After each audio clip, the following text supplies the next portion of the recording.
Summer, 1988. The gymnasium pulsed with the energy of 100 teenage heartbeats, all tuned to the same hopeful frequency. Banners proclaiming class of '88, our time to shine. Draped across the basketball hoops, the glitter catching the disco ball's fractured light. Helen Marsh, 17 and brimming with a nervous excitement she couldn't quite name, stood on the edge of the dance floor, her hand clasped tightly in Daniel Brooks. He was everything she'd ever dreamed of. The star quarterback, the class president, the boy with eyes that held the promise of faraway cities. Tonight, those eyes were focused solely on her. Promise you won't forget about me when you're designing skyscrapers in LA, Helen teased, trying to mask the tremor in her voice. The graduation ceremony had just ended, the future stretching before them like an unwritten novel. Daniel pulled her closer, the scent of his familiar cologne something clean and woodsy calming her nerves. Forget you? Helen, you're the blueprint of my heart, he murmured, his voice thick with emotion. He leaned in, his lips brushing against her ear. I'll come back for you. We'll build something amazing together. The slow song ended, replaced by the upbeat tempo of a Bon Jovi anthem. Daniel's hand slipped from hers as he was pulled away by a group of boisterous friends, all eager to celebrate their newfound freedom. Helen watched him go, a bittersweet ache in her chest. She knew, with a certainty that only a teenager on the cusp of adulthood could possess, that this was the last time she would dance with Daniel Brooks in their small Ohio town. She just didn't know how right she was. Chapter 1. Return to dust. 50-year-old Helen Marsh stared at the faded sign above the dilapidated diner. The Maple Street Diner, home of the best pancakes in Ohio. The chipped paint, the boarded-up windows, the overgrown weeds sprouting from cracks in the sidewalk, it was a far cry from the bustling hub of her childhood memories. Dust motes danced in the weak sunlight filtering through a grimy window, illuminating the ghosts of conversations, laughter, and first dates. The divorce had been finalized 6 months ago, a clean break after 25 years of a marriage that had slowly, quietly suffocated. Robert had found someone younger, someone who hadn't yet traded her dreams for carpools and PDA meetings. Helen had found herself adrift, her carefully constructed life dismantled piece by piece. Her 2 children, grown and living their own lives, had encouraged her to find herself again. Easier said than done. Then came the call from her sister, Sarah. Their mother, Margaret, was slipping. The once vibrant woman who had run the Maple Street Diner with an iron fist and a warm heart was now frail, her memory fading like the photographs in the old family albums. Helen had packed her bags, leaving behind the sterile emptiness of her suburban Chicago condo and heading back to Oak Haven, Ohio, the town she'd sworn she'd never return to. Stepping inside the diner was like stepping back in time, but a time warped and distorted by neglect. The red vinyl booths were ripped, the checkered tile floor was caked in grime, and the air hung heavy with the scent of stale grease and forgotten dreams. A wave of nausea washed over Helen, a potent cocktail of grief, regret, and the overwhelming weight of the task ahead. Mom always said this place had good bones, Sarah said, her voice echoing in the cavernous space. She stood beside Helen, a practical, no-nonsense woman who had stayed in Oak Haven, married a local farmer, and raised 3 kids within a 10-mile radius of their childhood home. Helen managed a weak smile. Good bones, maybe. But it needs a miracle. Sarah squeezed her arm. You're the miracle, Hel. You always were the creative one. Helen doubted that. Her creativity had been buried under layers of domesticity, of being a wife and a mother. But looking around the diner, at the remnants of her mother's legacy, a flicker of something determination, perhaps ignited within her. She would restore the diner. Not just for her mother, but for herself. The next day, Helen started the daunting process of cleaning. She scrubbed, swept, and hauled out decades of accumulated junk. Old menus, stained aprons, faded photographs of smiling customers, each item a tangible link to a past she had tried to leave behind.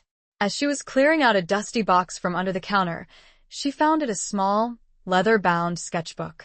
Opening it carefully, she recognized the bold, confident strokes of Daniel Brooks. Architectural drawings, sketches of buildings, and a detailed rendering of the Maple Street Diner, reimagined with a modern, open-plan design, large windows, and a charming outdoor patio. A note was tucked inside, written in Daniel's familiar handwriting, "For Helen, our future, together." Helen's breath caught in her throat. The past, it seemed, wasn't done with her yet. And neither, it appeared, was Daniel Brooks. A quick search on her phone, fueled by a mixture of curiosity and dread, confirmed her worst fears and most secret hopes. Daniel Brooks, architect, was back in Oakhaven. His website showcased a few impressive projects, but the most recent ones were sparse. A far cry from the LA skyline he'd once dreamed of conquering. She found his contact number. Her finger hovered above the screen, her heart a battlefield of conflicting emotions. Chapter 2. Blueprints and Bitterness. Helen's hand trembled slightly as she dialed Daniel's number. It rang 3 times, each ring an echo of the years that had passed, the choices made, the paths not taken. She almost hung up, but then his voice, deeper and richer than she remembered, filled the line. "Daniel Brooks." "Daniel, it's Helen. Helen Marsh." Silence. A silence so thick she could almost hear the dust settling in the empty diner around her. "Helen," he finally said, his voice a mixture of surprise and something she couldn't quite decipher. "Wow. I didn't expect to hear from you.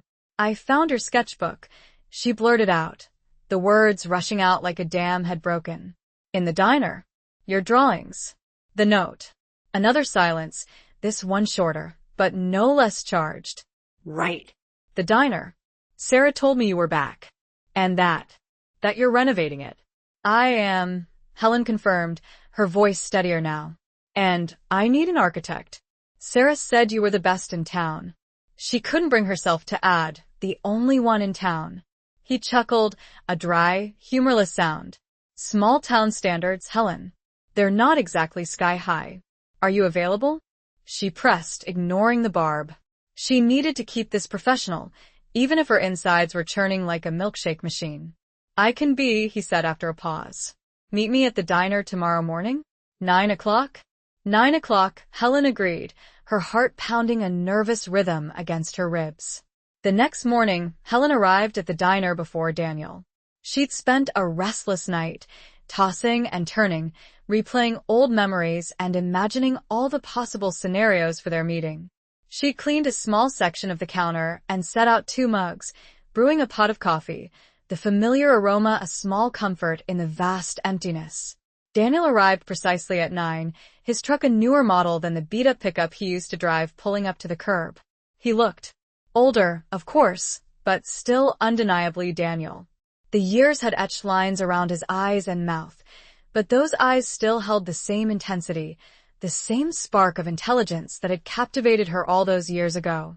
His hair was streaked with silver, and he carried himself with a weariness that hadn't been there before. He walked towards the diner, his gaze sweeping over the dilapidated building, a flicker of something recognition, perhaps even regret crossing his face.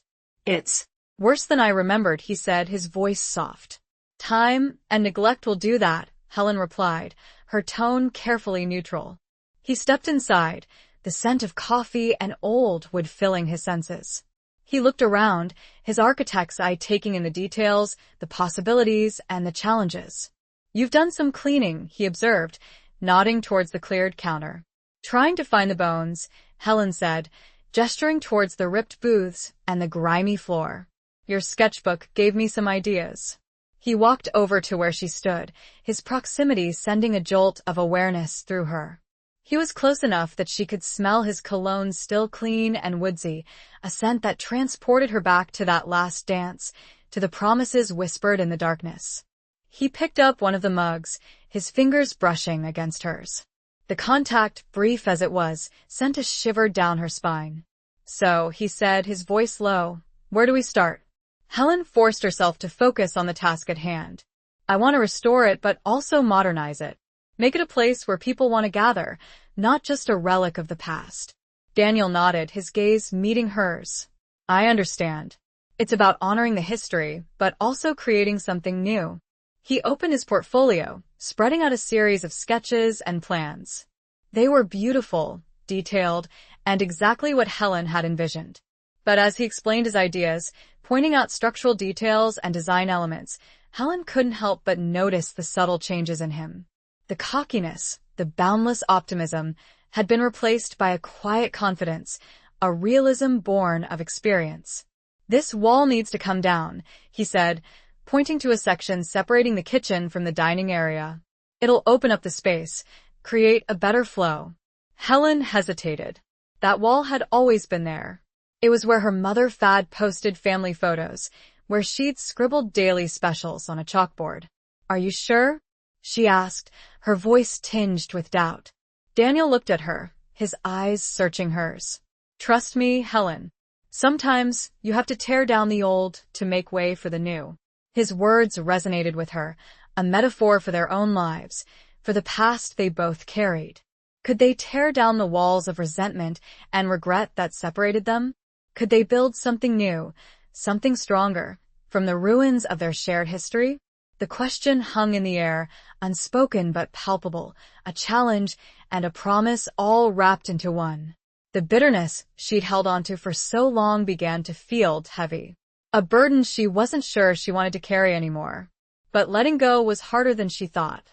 "Okay," she said, her voice barely a whisper. "Let's tear it down." Chapter 3. Under construction, the demolition began the following week. Helen, armed with a sledgehammer and a surprising amount of pent-up frustration, took the first swing at the wall. Dust and debris filled the air, a physical manifestation of the emotional upheaval she was experiencing. Daniel watched her, a mixture of amusement and concern in his eyes.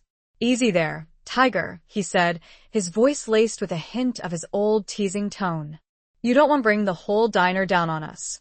Helen paused, her arms aching, her breath coming in ragged gasps. "Maybe I do," she muttered, more to herself than to him. Daniel stepped closer, his hand gently touching her arm. "Helen, what's really going on?" She looked at him, her defenses crumbling under his gaze. "It's just a lot," she admitted, her voice thick with emotion. "The diner, my mother, the divorce, everything." He nodded, his eyes filled with understanding. "I get it. Life has a way of throwing curveballs." He paused, then added, "I know a thing or two about unexpected detours." Helen knew he was referring to his own failed career in Los Angeles, the dreams that hadn't materialized. She saw the pain in his eyes, the regret that mirrored her own. "We both do," she said softly. He squeezed her arm, a silent acknowledgement of their shared experiences. "We'll get through this, Helen. Together." And for the first time since she'd returned to Oakhaven, Helen felt a glimmer of hope. Not just for the diner, but for herself. The following days were a blur of activity. Contractors came and went, the sounds of hammers, saws, and drills filling the air. Helen and Daniel worked side by side, making decisions about everything from flooring to lighting fixtures. They argued, they compromised, they occasionally even laughed. Slowly, the diner began to take shape. The old wall was gone, replaced by a sleek, open counter. New windows flooded the space with natural light. The red vinyl booths were being reupholstered in a warm, inviting fabric. The checkered tile floor was being replaced with a durable, wood-look laminate. As the physical transformation progressed, so too did the emotional one. Helen found herself looking forward to seeing Daniel each morning, to their shared coffee breaks, to their discussions about the diner and about life. She learned about his years in Los Angeles, the initial excitement, the gradual disillusionment, the eventual realization that success wasn't always measured in skyscrapers. He, in turn, learned about her marriage, the quiet compromises that had slowly eroded her sense of self, the pain of betrayal, the courage it had taken to start over. One afternoon, while they were choosing paint colors, Daniel paused, his hand hovering over a swatch of pale blue. "This reminds me of your eyes," he said, his voice soft. Helen's heart skipped a beat. She looked at him, her gaze meeting his, and saw a warmth there that she hadn't seen in years. "Don't," she said, her voice barely a whisper. "Don't what?" he asked, his eyes searching hers. Don't say things like that, she replied, her voice trembling slightly. It's complicated, he sighed, running a hand through his hair. I know it is, Helen, but I can't help how I feel. He stepped closer, his hand reaching out to touch her cheek. Her skin tingled at his touch, a forgotten sensation awakening within her. Daniel, she whispered, her voice a plea. He leaned in, his lips brushing against her ear. I never stopped thinking about you, Helen. Not for one day. And then he kissed her. It was a tentative kiss at first, a gentle exploration, a question asked without words. But as Helen responded, her arms wrapping around his neck, the kiss deepened, becoming a passionate expression of years of longing, of regret, of second chances. The sound of a hammer dropping nearby startled them, breaking the spell. They pulled apart, their faces flushed, their breaths mingling in the air. We shouldn't have done that, Helen said, her voice shaky. Daniel nodded, his eyes filled with a mixture of regret and desire. I know, but I don't regret it. He turned to leave, pausing at the door. I'll see you tomorrow, Helen, he said, his voice low. Helen watched him go, her mind reeling, her heart pounding. She touched her lips, still tingling from his kiss. She had thought she was done with romance, with the messy, complicated emotions that came with it. But Daniel Brooks, her high school sweetheart, had just shattered that illusion. The diner was under construction, and so, it seemed, was her heart. And she had no idea where either project would lead. Chapter 4, Small Town. Big secrets. The kiss hung between them, an unspoken complication in the already complex landscape of their renewed acquaintance. Helen found herself both exhilarated and terrified by the resurgence of feelings she thought she'd buried long ago.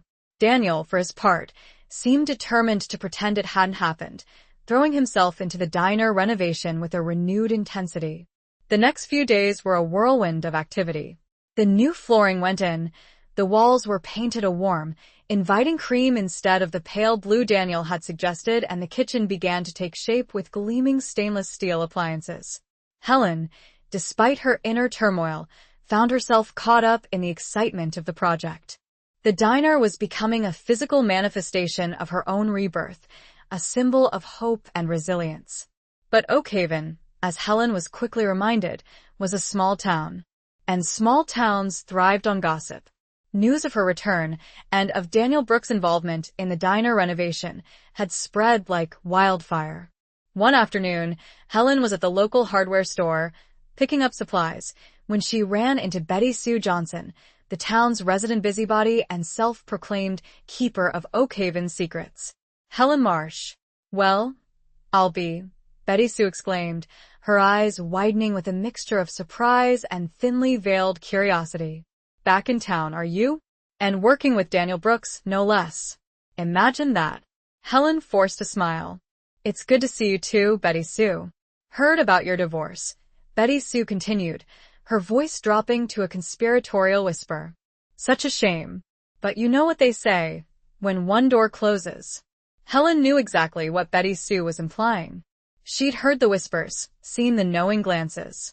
Oakhaven was already pairing them up, writing their story before they'd even had a chance to figure it out themselves. The diner is keeping me busy, Helen said, steering the conversation away from her personal life. It's a big project. Oh, I'm sure it is, Betty Sue said, her eyes gleaming. And Daniel? Well, he's had his share of troubles, hasn't he? Los Angeles didn't quite work out the way he planned. Helen felt a surge of protectiveness towards Daniel, a surprising reaction given their complicated history. Daniel is a talented architect, she said firmly. The diner is lucky to have him. Betty Sue's smile widened. Oh, I'm sure it is, dear. I'm sure it is. Helen escaped the hardware store as quickly as she could, her cheeks burning with frustration. She knew that the small-town gossip mill would only intensify, fueled by their shared history and the undeniable spark that still flickered between them. Later that evening, Helen visited her mother, Margaret, at the assisted living facility. Margaret's memory was fading, but she still had moments of lucidity, glimpses of the sharp, witty woman she once was. How's the diner coming, honey? Margaret asked, her voice frail but clear. Helen showed her mother photos of the renovation, pointing out the new features, the changes they were making. Margaret's eyes lit up when she saw the pictures. It's beautiful, Helen, she said, her voice filled with pride. Just beautiful. Then, her gaze shifted, focusing on a photo of Helen and Daniel standing side by side, discussing the placement of the new counter. Daniel Brooks, she said, her voice softening. He always did have a good heart. Helen felt a lump in her throat. Her mother, even in her diminished state, saw something in Daniel, something that Helen was still struggling to reconcile with the past. He's helping me, Mom, Helen said. He's different now. Margaret smiled, a knowing smile that seemed to reach back through the years. People change, honey. Sometimes for the better. Helen left the assisted living facility with a heavy heart. Her mother's words, Betty Sue's gossip, the undeniable chemistry between her and Daniel, it was all swirling around in her head, a confusing mix of past and present, of hope and fear. She knew she couldn't ignore the feelings that were resurfacing, the questions that were demanding answers. She and Daniel needed to talk, to clear the air, to confront the secrets that still lingered between them. But she wasn't sure she was ready. The small town was watching, and so was her heart. And both were waiting to see what she would do next. The secrets were not just Oakhaven's, but her and Daniel's, too. And those were the ones that mattered most. Chapter 5, Coffee Stains and Confessions. The next morning, Helen arrived at the diner early, determined to have a conversation with Daniel before the day's work began. She brewed a fresh pot of coffee, the rich aroma filling the space, a familiar comfort in the midst of her uncertainty. She found him in the back, studying the blueprints for the outdoor patio, his brow furrowed in concentration. Daniel, she said, her voice soft but firm. He looked up, his eyes meeting hers. He seemed to sense the shift in her demeanor, the unspoken resolve that had settled within her. Morning, Helen, he said, his voice neutral. She poured 2 mugs of coffee, handing one to him. We need to talk. He took the mug, his fingers brushing against hers, a brief contact that sent a familiar jolt of awareness through her. He leaned against the newly installed counter, his gaze steady. About the kiss, he said, cutting straight to the heart of the matter. Helen nodded, her cheeks warming. About the kiss. And about everything. She took a deep breath, gathering her courage. Oakhaven is talking, Daniel. Everyone is pairing us up, writing our story before we've even had a chance to figure it out. He sighed, running a hand through his hair. Small towns. They never change. But it's not just the gossip, Helen continued. It's us. We have a history, a complicated one. And that kiss. It brought it all back. Daniel set his mug down on the counter, the clink of ceramic against the surface echoing in the quiet space. I know, he said, his voice low. I've been thinking about it too. About us. About what happened back then. He stepped closer, closing the distance between them.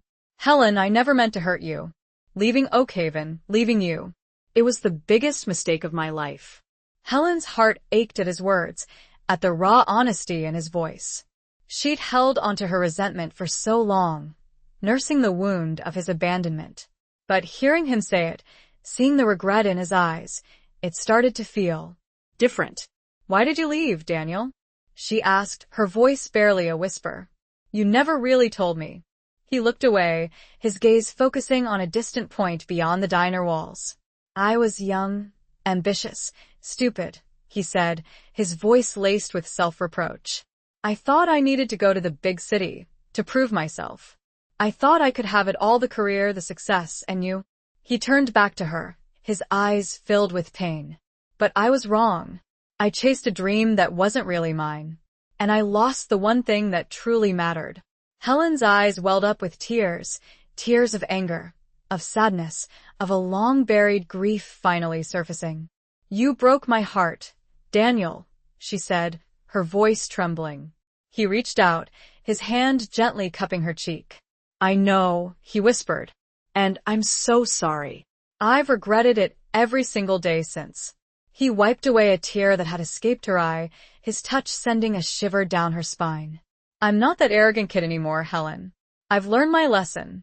The hard way. Helen looked at him, really looked at him, seeing the man he had become.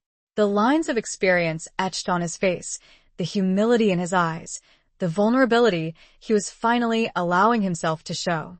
She saw the regret, but she also saw something else, a genuine desire for a second chance. I don't know what to say, she said, her voice choked with emotion. Say you'll give me a chance, he pleaded, his voice hoarse. A chance to show you that I've changed. A chance to build something real, something lasting with you. Helen's heart was pounding, a chaotic mix of hope and fear. Could she trust him? Could she risk opening herself up to him again, knowing the pain he had caused her? But looking into his eyes, seeing the sincerity, the longing, she knew she couldn't deny the connection that still existed between them. The coffee stains on the old blueprints were nothing compared to the stains on their hearts.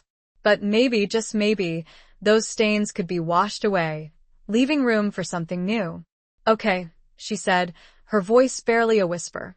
Okay, Daniel. I'll give you a chance. Chapter 6. Friday Night Lights revisited. Helen's tentative okay hung in the air, a fragile bridge across the chasm of their shared past. It wasn't a declaration of love. Not yet, but it was a start. A willingness to explore the possibility of something more, something different from what they'd had before. Daniel visibly relaxed, a sigh escaping his lips as if a weight had been lifted from his shoulders. Thank you, Helen, he said, his voice filled with gratitude. I won't let you down. The rest of the day passed in a blur of activity, but with a noticeably different energy. The tension that had been simmering between them had dissipated, replaced by a cautious optimism, a tentative hope. They worked side by side, their conversations flowing more easily, their laughter more frequent. As the week drew to a close, Daniel suggested they attend the Oakhaven High School football game on Friday night. It's a tradition, he explained. Everyone goes. It'll be a chance to reconnect with the town, with our roots. Helen was hesitant at first. The thought of facing the entire town, of being the subject of their scrutiny and gossip, was daunting. But she also knew that she couldn't hide from Oakhaven forever. And she wanted to spend time with Daniel, to see him in a different setting, away from the pressures of the diner renovation. Okay, she agreed. Let's go. Friday night arrived, crisp and cool, the air filled with the scent of fallen leaves and the anticipation of the game. Helen dressed carefully, choosing a comfortable but stylish outfit: jeans, a sweater, and a scarf in the Oakhaven high colors of blue and gold. She wanted to look good, to feel confident, but she also didn't want to appear as if she was trying too hard. Daniel picked her up in his truck, his eyes widening slightly as he took in her appearance. You look great, he said, his voice a little husky. Helen blushed, a warmth spreading through her cheeks. Thanks. You too. The stadium was packed, a sea of blue and gold, the bleachers buzzing with excitement. The familiar sounds of the marching band, the cheers of the crowd, the smell of popcorn and hot dogs, it was all exactly as Helen remembered it. Except this time, she wasn't a teenager, filled with dreams of the future. She was a woman, marked by experience, carrying the weight of the past. They found seats near the 50-yard line, surrounded by familiar faces. Betty Sue Johnson, of course, was there, her eyes darting between Helen and Daniel with undisguised curiosity. Helen ignored her, focusing instead on the game, on the familiar rhythm of the plays, the ebb and flow of the crowd's emotions. Daniel, she noticed, was completely in his element. He knew everyone, greeting people with a smile and a handshake, exchanging stories and jokes. He was a part of this community, a familiar figure, despite his years away. During halftime, they went to get snacks.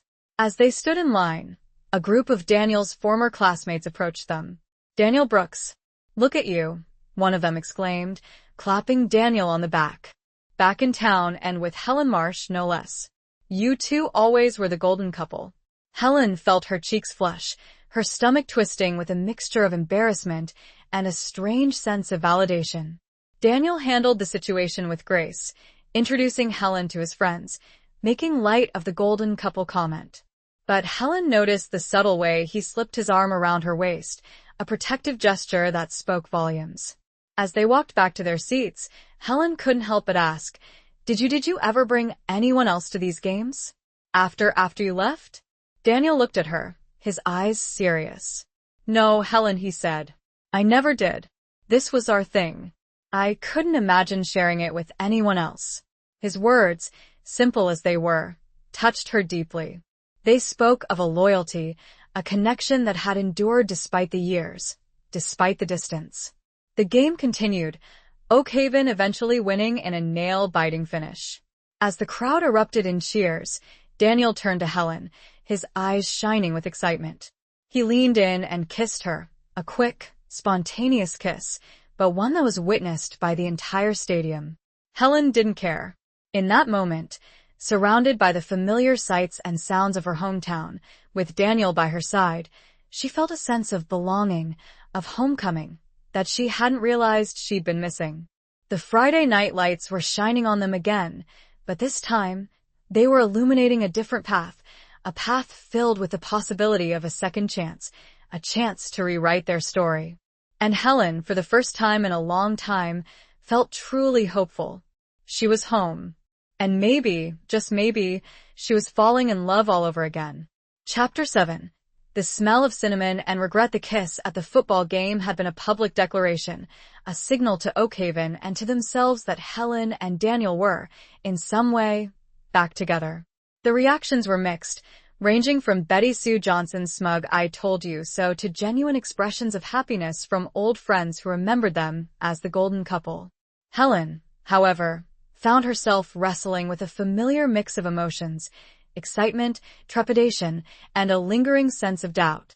The kiss had been exhilarating, a confirmation of the undeniable chemistry between them, but it had also opened a Pandora's box of questions and uncertainties. The following week, as they continued working on the diner, Helen decided to bake. It was a Sunday, a day off from the construction, but she found herself drawn to the space, to the comforting familiarity of the kitchen, even in its unfinished state. She decided to make cinnamon rolls, her mother's famous recipe, the one that used to fill the diner with its warm, inviting aroma. As she kneaded the dough, her hands working rhythmically, she thought about her mother, about the legacy she was trying to preserve. The diner wasn't just a building, it was a repository of memories, a symbol of family, of community, of a time when life seemed simpler. Daniel arrived mid-morning, drawn by the scent of cinnamon that wafted out into the street. He found Helen in the kitchen, her hair dusted with flour, her cheeks flushed from the heat of the oven. Something smells amazing, he said, his voice soft, his eyes admiring. Cinnamon rolls, Helen replied, her voice a little shy. My mother's recipe. He watched as she pulled a tray of golden brown rolls from the oven, the sweet, spicy aroma filling the air. He reached for one, burning his fingers slightly. Careful, they're hot, Helen warned, a smile playing on her lips. He blew on the roll, then took a bite, his eyes closing in pleasure. This is incredible, he said, his voice muffled by the pastry. Just like I remember. They sat at the newly installed counter, eating cinnamon rolls and drinking coffee, a comfortable silence settling between them. It felt domestic, a glimpse of a possible future that both excited and frightened Helen. Daniel, she said, breaking the silence. About the kiss, he looked at her, his eyes serious. I'm not sorry about it, Helen, he said. I meant it. I know, she replied. But it's complicated. We have a history, a lot of baggage, and I'm not sure I'm ready for everyone to know. She was also unsure if she was ready for the feelings, the vulnerability, the risk that came with a real relationship. He nodded, understanding. I get it. We can take things slow. No pressure. But Helen knew it wasn't just about the town's perception. It was about her own fears, her own insecurities. She'd been hurt before, badly. And the thought of opening herself up to that kind of pain again was terrifying. It's not just that, she admitted, her voice barely a whisper. It's me. I'm scared. Daniel reached across the counter, taking her hand in his. His touch was warm, reassuring. I know you are, Helen, he said. And I understand. But I'm not going to hurt you. I promise. His words, spoken with such sincerity, touched her deeply. But the doubts still lingered, whispers of the past that she couldn't quite silence. I want to believe you, Daniel, she said, her voice trembling slightly. I really do. But she trailed off, unable to articulate the fear that gripped her heart. The fear of repeating the past, of making the same mistakes, of losing herself again. The smell of cinnamon, once a source of comfort, now seemed to carry a hint of regret. A reminder of the years that had been lost, the dreams that had been shattered. Daniel squeezed her hand, his eyes filled with a mixture of understanding and determination. We'll take it one day at a time, Helen, he said. One cinnamon roll at a time. He smiled, a gentle, reassuring smile that reached all the way to his eyes. And for a moment, Helen allowed herself to believe, to hope that maybe, just maybe, they could find their way back to each other, that they could build something new, something stronger, on the foundation of their shared past.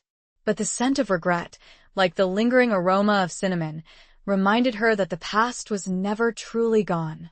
It was always there, a shadow, a reminder of what had been, and what could have been. And it was up to them to decide whether it would define their future or become a part of their healing.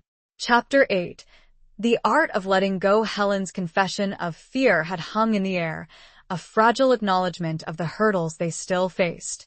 Daniel's response, his patience, his understanding, his promise to take things slow had offered a glimmer of hope, but it hadn't completely erased the doubts that lingered in Helen's mind. The following days were a delicate dance.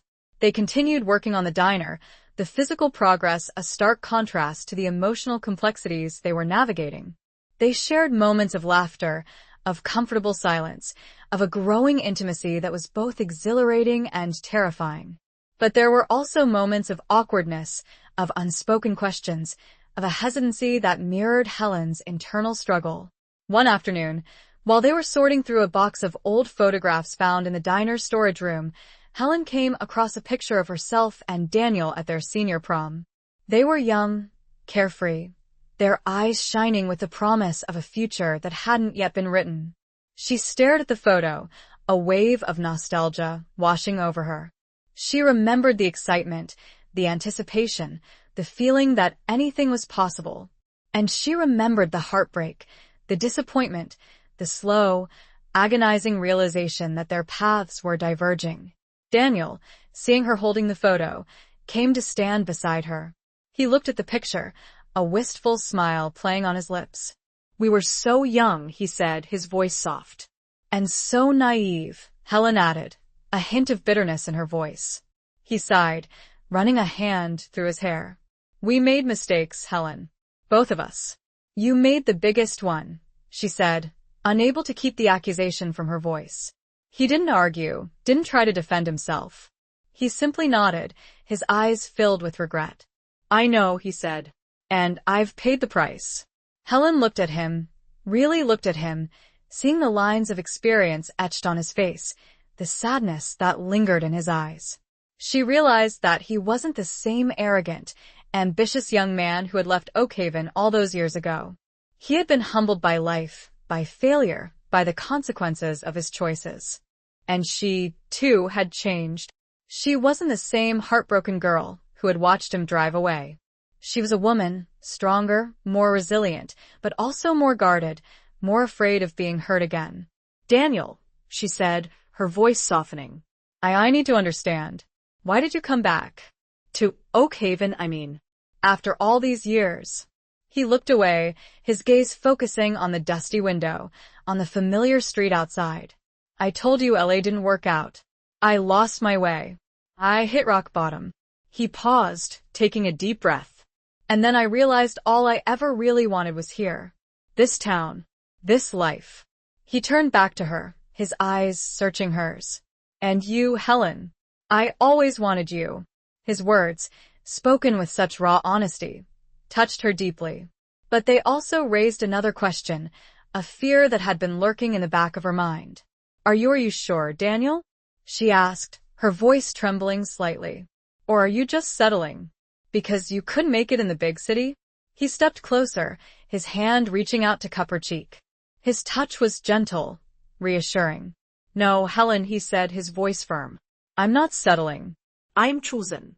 Choosing this life. Choosing you. If you'll have me." His words, his touch, the sincerity in his eyes, it was all starting to break down the walls she had built around her heart. She saw the truth in his gaze, the genuine desire for a second chance, for a future with her. I want to believe you," she said, her voice barely a whisper. "Then let go, Helen," he said, his voice soft but insistent. "Let go of the past. Let go of the fear. Let go of the girl in that photograph. And let's see what we can build together." His words resonated with her, a challenge and a promise all wrapped into one. Letting go was the hardest thing she'd ever had to do. But holding on was even harder. Holding on to the resentment, the regret, the pain, it was exhausting. It was preventing her from moving forward, from embracing the possibility of happiness. The art of letting go wasn't about forgetting, it was about accepting, forgiving, and choosing to move forward. She looked at the photograph again, at the young, hopeful faces staring back at her. And then, slowly, deliberately, she placed it back in the box, closing the lid on the past. She was still a bit scared, but that was okay. She was starting to learn that being scared didn't mean she wasn't also brave. "Okay, Daniel," she said, her voice stronger now. Okay. "Let's see what we can build." Chapter 9. Unexpected Guests. Helen's decision to let go marked a turning point in their relationship. It wasn't a magical transformation. The past didn't suddenly disappear, but it created a space for something new, something built on honesty, vulnerability, and a shared desire for a second chance. The diner renovation was nearing completion. The new furniture had arrived, the kitchen was fully equipped, and the outdoor patio, Daniel's pride and joy, was ready for its first customers. They were planning a grand reopening for the following week, a celebration that would mark not only the diner's rebirth but also, in a way, their own. One evening, as they were putting the finishing touches on the interior, Helen received a phone call. It was her daughter, Emily, calling from Chicago. Mom, surprise. Emily's voice was filled with excitement. "We're coming to Oakhaven." Oui? Helen asked, her heart skipping a beat. "Me and David," Emily replied, referring to Helen's son. "We want to see the diner. And you, of course. We'll be there tomorrow." Helen was thrilled at the prospect of seeing her children, but also apprehensive. She hadn't told them about Daniel, about their rekindled relationship. She'd wanted to wait, to be sure, to have something solid to share before exposing their fragile new beginning to the scrutiny of her children. That's wonderful, honey," Helen said, trying to keep her voice steady. "But it's a bit of a surprise." "We know, Mom," Emily said, laughing. "That's the point. We'll see you tomorrow." Helen hung up the phone, her mind racing. She turned to Daniel, who had been listening to the conversation. "My kids are coming," she said, her voice a mixture of excitement and panic. "Tomorrow." Daniel's eyes widened slightly. "Both of them?" Helen nodded. "Emily and David. They don't know about us." Daniel took a deep breath. Okay, he said. "Okay, we'll deal with it. Together." They spent the rest of the evening tidying up the diner, preparing for their unexpected guests. Helen was a nervous wreck, worrying about how her children would react to seeing her with Daniel, about how they would perceive their relationship. Daniel, sensing her anxiety, tried to reassure her. "They'll love the diner, Helen," he said. "And they'll see how happy you are. That's all that matters." But Helen knew it wasn't that simple. Her children were protective of her, especially after the divorce. They would be wary of Daniel, of his intentions, of the potential for him to hurt her again. The next day, Emily and David arrived, their car pulling up to the diner in a cloud of dust. Helen rushed out to greet them, her heart pounding with a mixture of joy and trepidation. Emily, her daughter, was a whirlwind of energy, hugging Helen tightly and exclaiming over the diner's transformation. David, her son, was more reserved, his eyes scanning the scene with a cautious curiosity. Daniel emerged from the diner, wiping his hands on a towel. Helen introduced him to her children, her voice a little shaky. "Emily, David, this is Daniel Brooks. He's the architect who's been helping me with the renovation." Emily, ever the social butterfly, greeted Daniel with a warm smile. David, however, was more reserved, his gaze lingering on Daniel, assessing him. They gave their children a tour of the diner, showing off the new features, the updated decor, the outdoor patio. Emily was effusive in her praise, while David remained quietly observant. As they were sitting at one of the new booths, enjoying coffee and cinnamon rolls which Emily declared the best ever, David finally spoke. "So, Mom," he said, his voice carefully neutral. "You and Daniel. You seem close." Helen felt her cheeks flush. She looked at Daniel, who met her gaze with a reassuring smile. "We are, David," Helen said, her voice firm. "We're seeing each other." Emily's eyes widened, a mixture of surprise and excitement on her face. David, however, remained stoic, his expression unreadable. "Daniel and we have a history," Helen continued, explaining their past, their high school romance, Daniel's departure, their recent reconnection. She told them everything, holding nothing back, wanting them to understand the complexities of their relationship, the journey they had been on.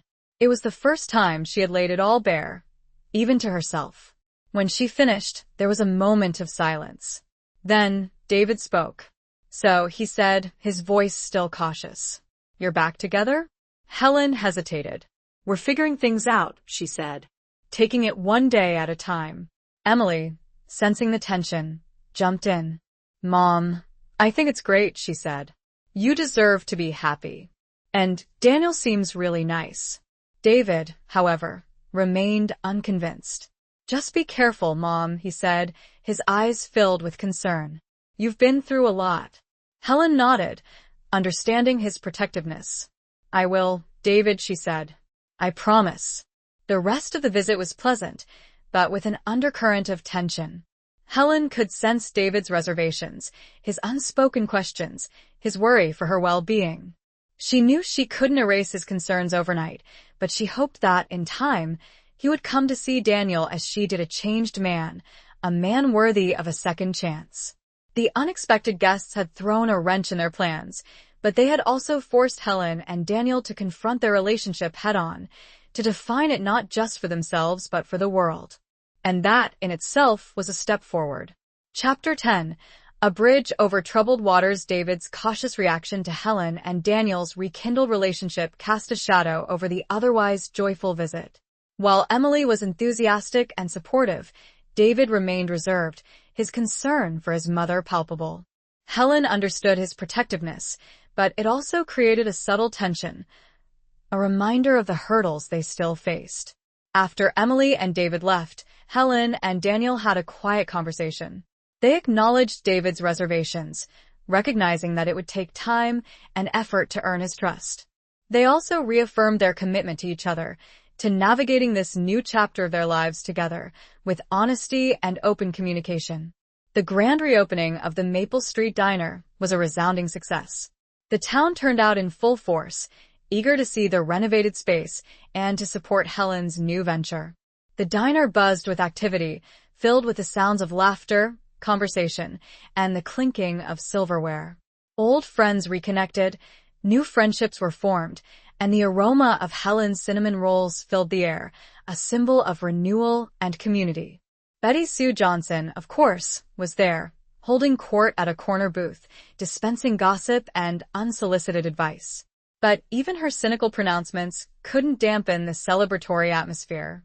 Daniel stayed by Helen's side throughout the evening, helping her manage the crowd, refilling coffee cups, and offering words of encouragement.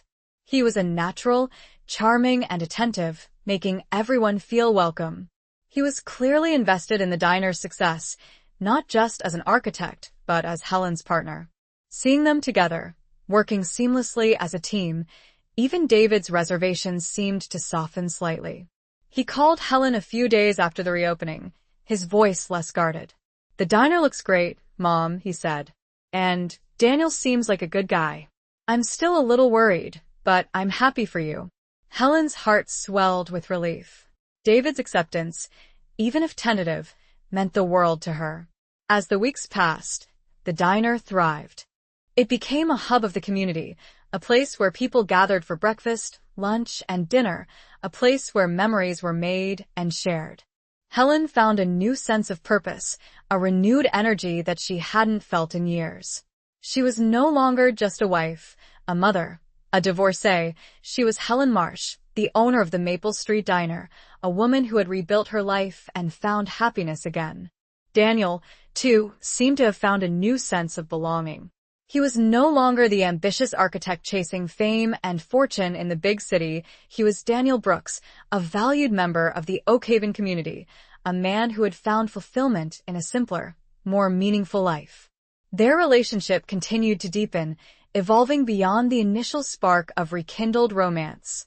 They spent their evenings together, sometimes at the diner, sometimes at Helen's house, sometimes simply walking along the quiet streets of Oak Haven, talking, laughing, sharing their hopes and dreams.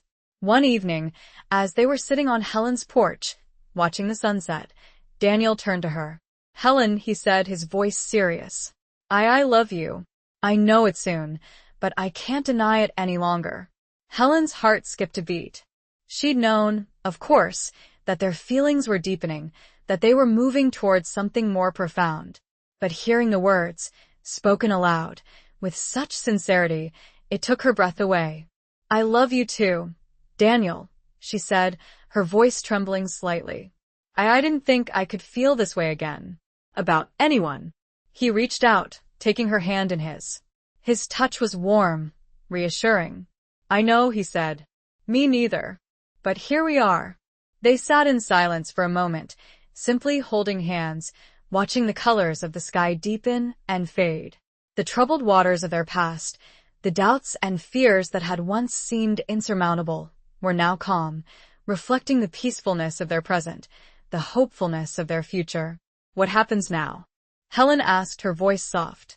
Daniel smiled, a gentle, loving smile that reached all the way to his eyes. "Now," he said, "we build our life together. One day at a time. One cinnamon roll at a time." He leaned in and kissed her, a slow, tender kiss that sealed their commitment, their love, their second chance. The bridge over troubled waters had been built, not with concrete and steel, but with forgiveness, understanding, and a shared desire for a future filled with happiness. And Helen knew, with a certainty that warmed her from the inside out, that they were finally on solid ground. Chapter 11. The heart of the matter. The declaration of love had been a pivotal moment, a confirmation of the depth of their feelings and the strength of their commitment. But it also brought a new layer of complexity to their relationship, a recognition that they were no longer just rekindling an old romance. They were building something new, something lasting, something that required a different kind of vulnerability. One of the challenges they faced was Helen's mother, Margaret.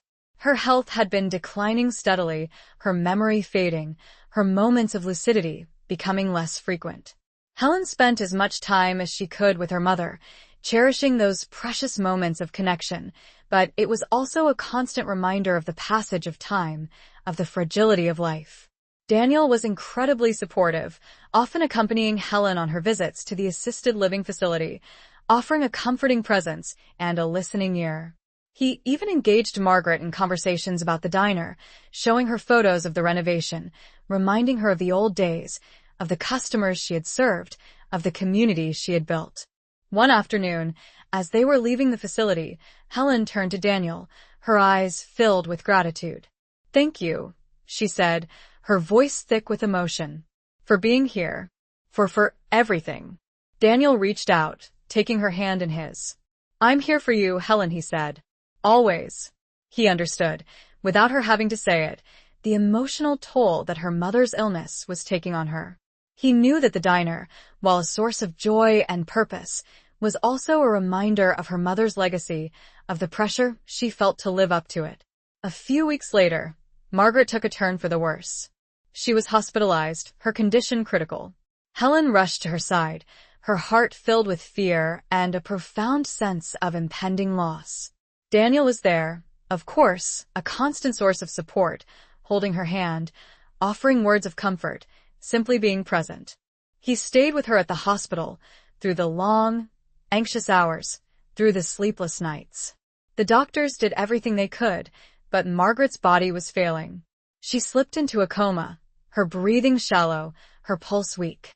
Helen sat by her mother's bedside, holding her hand, talking to her, even though she didn't know if she could be heard. She told her about the diner, about the success it had become, about the community that had embraced it. She told her about Daniel, about their love, about the second chance they had found. "Mom," she whispered, her voice choked with tears. I'm happy. I'm finally happy. And I know you would be too." She felt a gentle squeeze on her hand, a faint pressure that she wasn't sure if she imagined or not. But it gave her a glimmer of hope, a sense of connection that transcended the physical realm. A few hours later, Margaret passed away peacefully, with Helen by her side. The grief was overwhelming, a crushing wave of sadness that threatened to consume her. But in the midst of her sorrow, she also felt a sense of gratitude, of closure, of knowing that she had been there for her mother, that she had told her everything she needed to say. Daniel held her, his arms wrapped around her, offering a silent comfort that spoke volumes. He didn't try to offer platitudes, didn't try to minimize her pain. He simply held her, allowing her to grieve, to mourn, to release the emotions that had been building up for so long. The funeral was a blur of faces, of condolences, of shared memories. The entire town turned out to pay their respects, a testament to Margaret's impact on the community, to the legacy she had left behind. Helen, through her grief, found strength in the support of her friends, her family, and especially Daniel. He was her rock, her anchor, the one constant in a sea of uncertainty. The heart of the matter was not just their love for each other. It was also the grief they shared, the understanding that they were both, in their own ways, navigating loss and rediscovering life. After the funeral, as they were standing at Margaret's graveside, Helen turned to Daniel. "She would have liked you," she said, her voice soft. She saw something in you. Even when I didn't." Daniel smiled, a gentle, sad smile. "I think she did," he said. "And I would have liked her too." They stood in silence for a moment, simply holding hands, feeling the connection between them, the bond that had been forged through shared grief, through shared love, through shared memories. The heart of the matter was that they had found each other again, in the midst of loss and uncertainty, and that they were stronger together than they were apart. And Helen knew, with a certainty that transcended her sorrow, that her mother would be proud. Chapter 12. Second Chances. Margaret's passing, while profoundly sad, also served as a catalyst for Helen and Daniel. It brought into sharp focus the fragility of life, the importance of cherishing every moment, and the power of love to heal and to transform. They decided to take a short trip, a few days away from Oakhaven, to clear their heads, to grieve, and to simply be together, away from the pressures and expectations of the town. They chose a quiet cabin by a lake, a place where they could reconnect with nature, with themselves, and with each other. The days were spent hiking, fishing, reading, and simply talking. They shared stories about their lives, their dreams, their fears, their regrets. They explored the depths of their emotions, the vulnerabilities that they had only begun to reveal to each other. One evening, as they were sitting by the lake, watching the sunset, Daniel turned to Helen. "Helen," he said, his voice serious. I want to spend the rest of my life with you. I want to marry you." Helen's heart skipped a beat. She'd known, of course, that this was where they were headed, that their love was deepening, that their commitment was growing stronger. But hearing the words, spoken aloud, in this beautiful, peaceful setting, it took her breath away. "Daniel," she said, her voice trembling slightly. I love you. And I want to spend the rest of my life with you too. But marriage, it's a big step." He nodded, understanding. "I know it is," he said. "Especially after everything you've been through." He reached out, taking her hand in his. His touch was warm, reassuring. "We don't have to rush into anything," he said. "We can take our time. But I want you to know that I'm serious, that I'm committed, that I'm all in." Helen looked at him, really looked at him, seeing the sincerity in his eyes, the love that shone through. She saw the man he had become, the man who had learned from his mistakes, the man who had chosen her, not as a consolation prize, but as his first choice, his true love. She thought about her first marriage, about the quiet compromises that had slowly eroded her sense of self, about the pain of betrayal, about the courage it had taken to start over. And she realized that this was different. This wasn't a repeat of the past, it was a new beginning. A second chance, not just at love, but at a life lived fully, authentically, with a partner who truly saw her, who truly loved her for who she was. Yes, she said, her voice firm, her heart filled with a joy she hadn't felt in years. Yes, Daniel. I'll marry you. He smiled, a wide, radiant smile that lit up his face. He leaned in and kissed her, a slow, tender kiss that sealed their commitment, their love, their future together. They spent the rest of the evening talking about their plans, their dreams, their vision for their life together. They decided to have a small wedding, a simple ceremony at the diner, surrounded by their friends and family. They decided to keep living in Oakhaven, to make the diner a true family business, a legacy that they could build together. They returned to Oakhaven, their hearts filled with a renewed sense of purpose, a shared excitement for the future. They announced their engagement to their friends and family, who were overjoyed at the news. Even David, who had initially been cautious, expressed his happiness for his mother, seeing the genuine love and connection between her and Daniel. The preparations for the wedding were a whirlwind of activity, but they were also filled with joy, with laughter, with a sense of anticipation. Helen and Daniel worked together, making decisions about everything from the menu to the decorations, creating a celebration that reflected their personalities, their love, their shared history. The theme, of course, was second chances. Not just for them, but for the diner, for the town, for everyone who believed in the possibility of renewal, of transformation, of finding happiness after heartbreak. The wedding day arrived, crisp and clear, the autumn air filled with the scent of fallen leaves and the promise of a new beginning.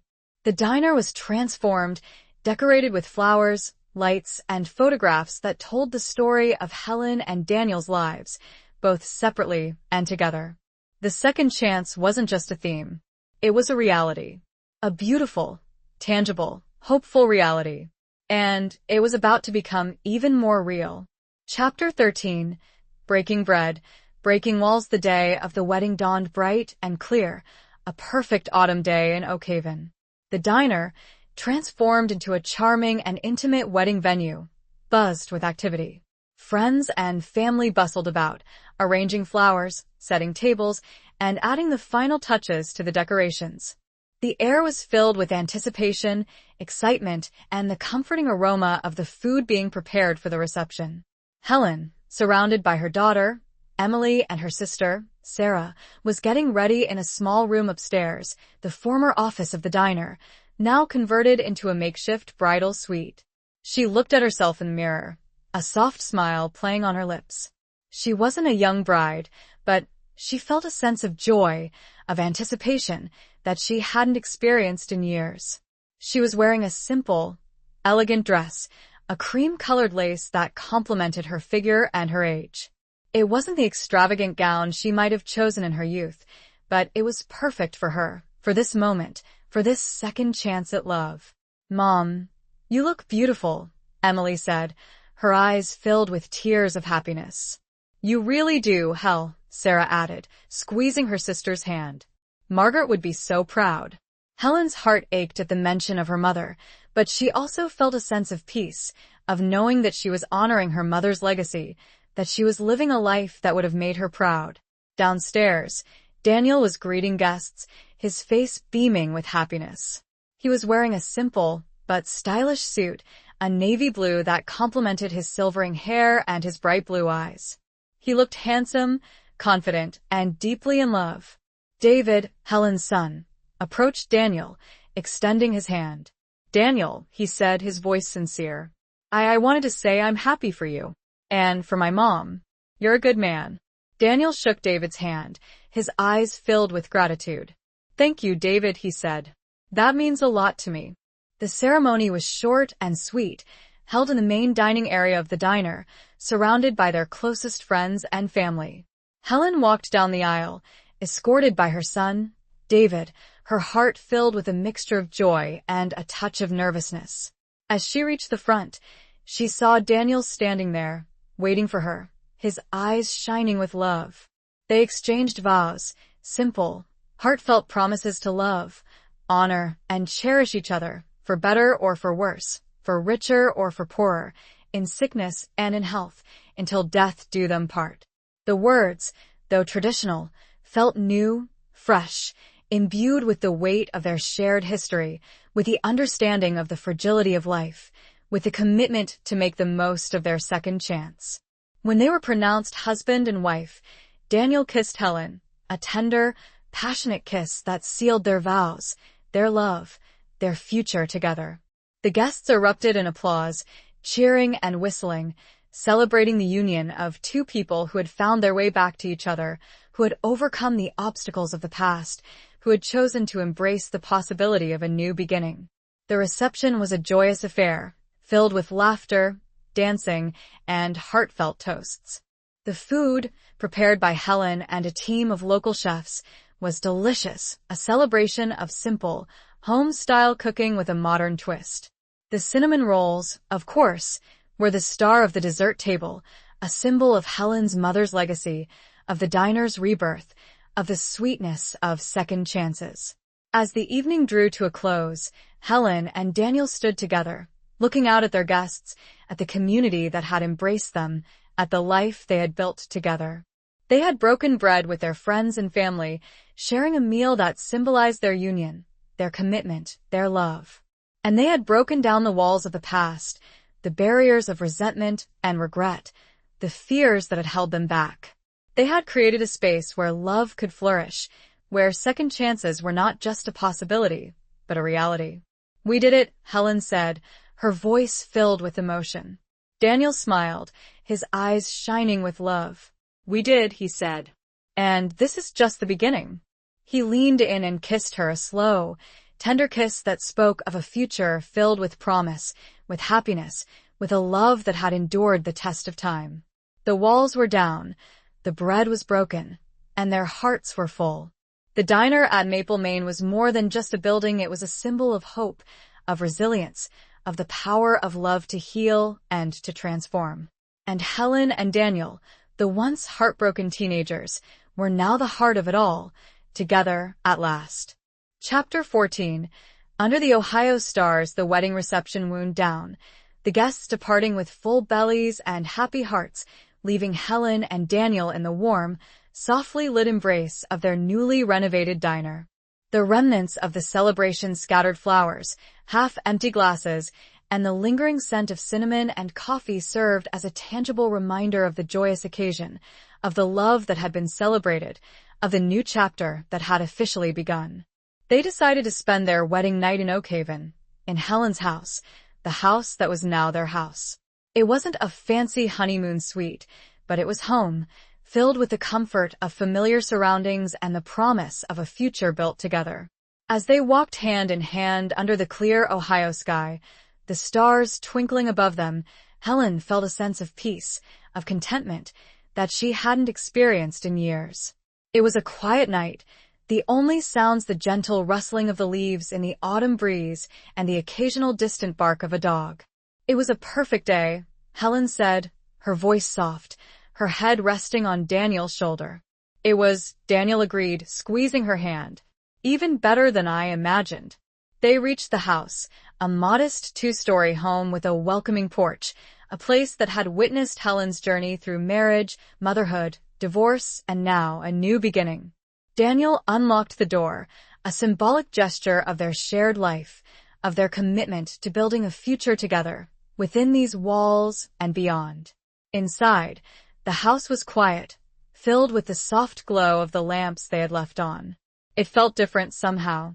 It was no longer just Helen's house, it was their home, a space infused with their shared love, their shared history, their shared dreams. They changed into comfortable clothes, shedding the formality of the wedding attire, embracing the intimacy of their new status as husband and wife. They sat on the sofa, close together, simply holding hands, enjoying the quiet aftermath of the celebration. "I still can't believe we're married," Helen said, a smile playing on her lips. Daniel chuckled, his eyes twinkling. "Me neither. It feels surreal, but also right." They talked for a while, reminiscing about the wedding, about the guests, about the moments that had touched them the most. They talked about their plans for the future, about the diner, about their life together in Oakhaven. "I'm so glad we came back," Daniel said, his voice filled with sincerity. "To Oakhaven, I mean. I needed this. I needed you." Helen's heart swelled with love. She knew that Daniel's return to Oakhaven hadn't been easy. He'd had to confront his past, his failures, his regrets. But he had done it with courage and humility, and he had emerged stronger, wiser, and more appreciative of the simple things in life. "Me too, Daniel," she said, her voice thick with emotion. I didn't realize how much I needed this. How much I needed you." They fell silent for a moment, simply gazing into each other's eyes, their hearts filled with a love that was both familiar and new, a love that had been tested by time and distance, but had ultimately endured.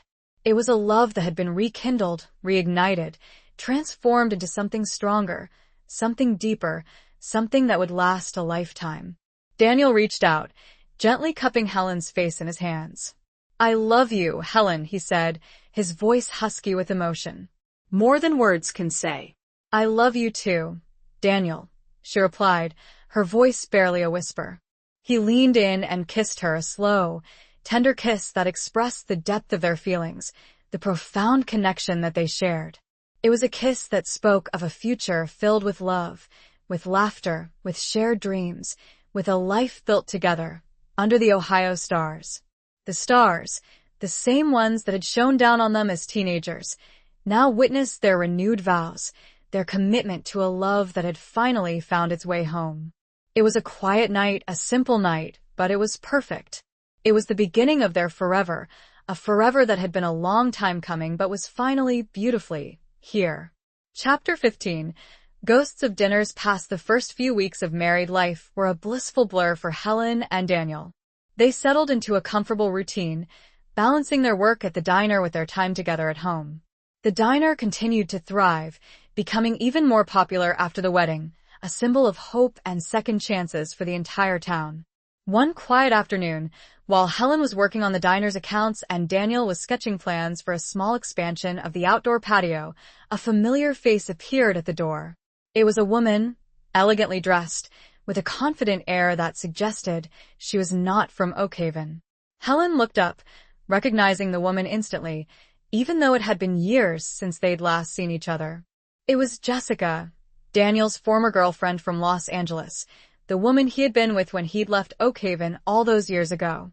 Helen's heart skipped a beat. She felt a surge of something. It wasn't jealousy, not exactly. It was more a mixture of surprise, curiosity, and a lingering sense of unease. Daniel, seeing Jessica, stood up, his expression a mixture of shock and something else. Something Helen couldn't quite decipher. "Jessica," he said, his voice neutral. What are you doing here?" Jessica smiled, a practiced, polished smile that didn't quite reach her eyes. "Daniel," she said, her voice smooth, "I was in the area, and I thought I'd stop by. See how you were doing." She glanced at Helen, a flicker of something passing across her face. It wasn't quite disdain, but it wasn't friendly either. "You must be Helen," she said, extending her hand. "Daniel's wife." Helen shook her hand, feeling a strange mix of emotions. "Yes," she said, her voice steady. "I am." Daniel, sensing the tension, stepped in. "Jessica, this is a bit of a surprise," he said. "What brings you to Oakhaven?" Jessica shrugged, her gaze sweeping over the diner. "Like I said, I was in the area, visiting family, and I heard about your success. With the diner, I mean, and your marriage." There was a subtle emphasis on the word marriage, a hint of something in her voice. Helen couldn't quite put her finger on it, but it made her uncomfortable.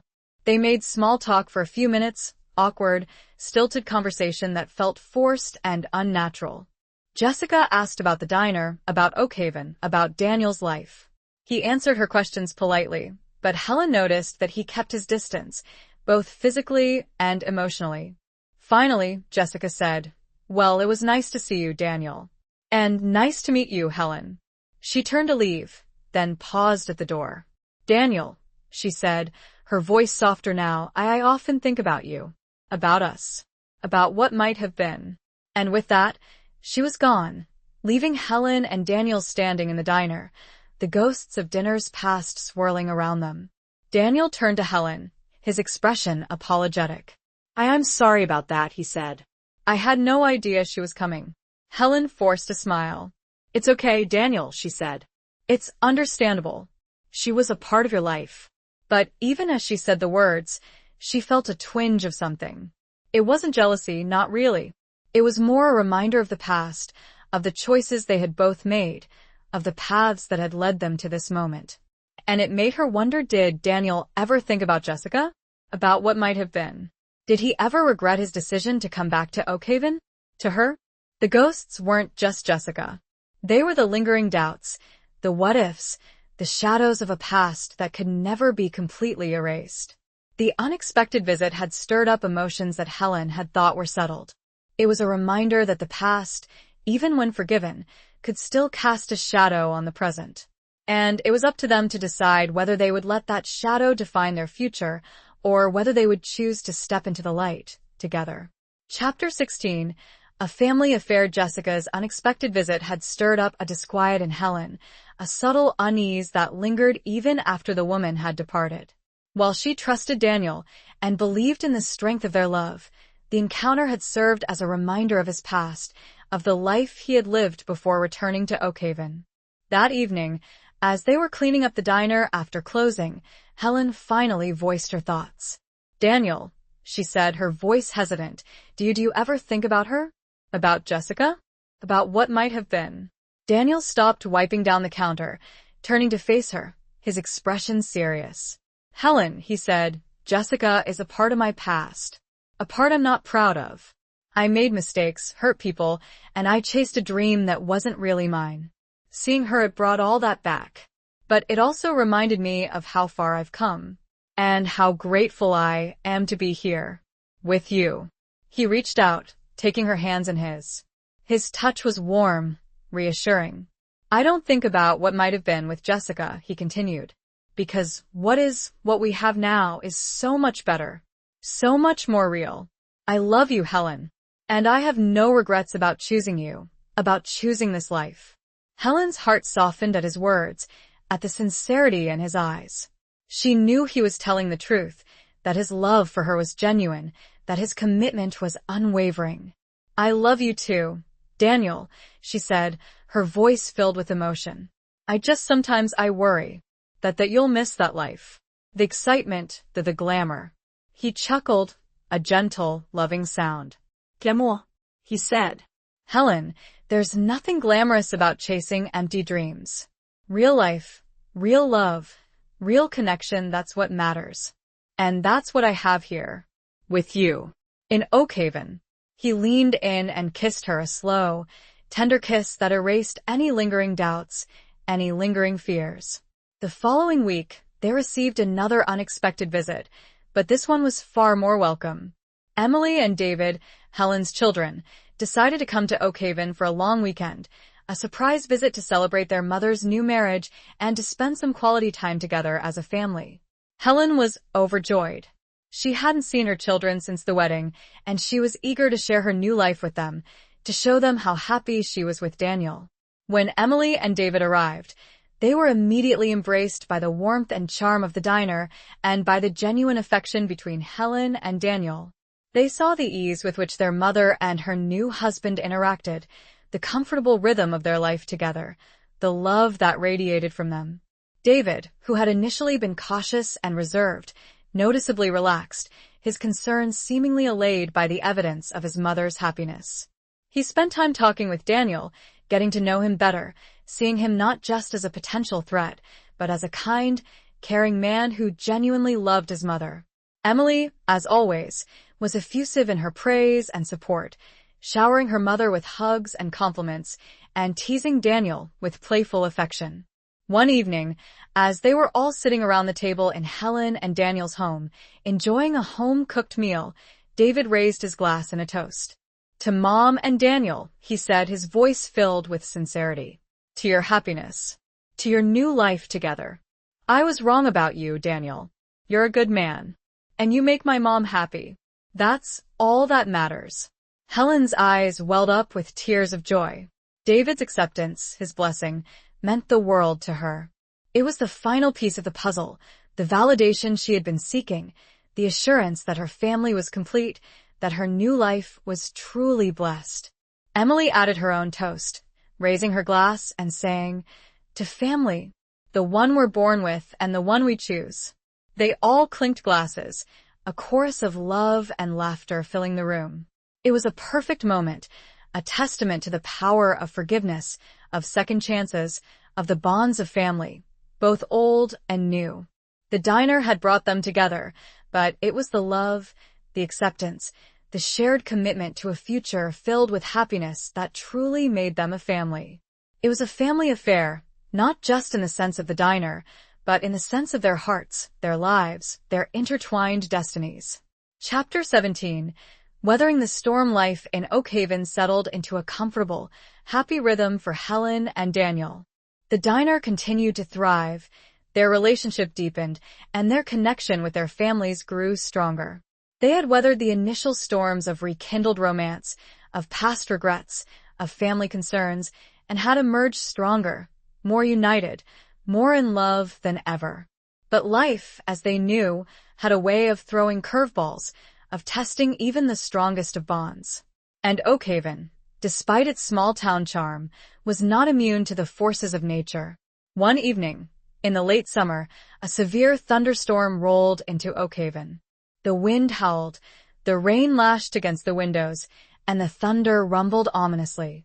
Helen and Daniel were at the diner, closing up for the night, when the power went out, plunging them into darkness. "Well, this is cozy," Daniel said, his voice calm despite the ferocity of the storm. Helen, however, was not so calm. She had a deep-seated fear of storms, a fear that stemmed from a childhood experience when a tornado had touched down near her home. I don't like this, Daniel," she said, her voice trembling slightly. He reached out, finding her hand in the darkness. His touch was warm, reassuring. "It's okay, Helen," he said. "It's just a storm. It'll pass." They huddled together in the darkened diner, listening to the wind and rain, waiting for the storm to subside. Daniel told her stories, jokes, anything to distract her from her fear. He held her close, his presence a comforting anchor in the midst of the chaos.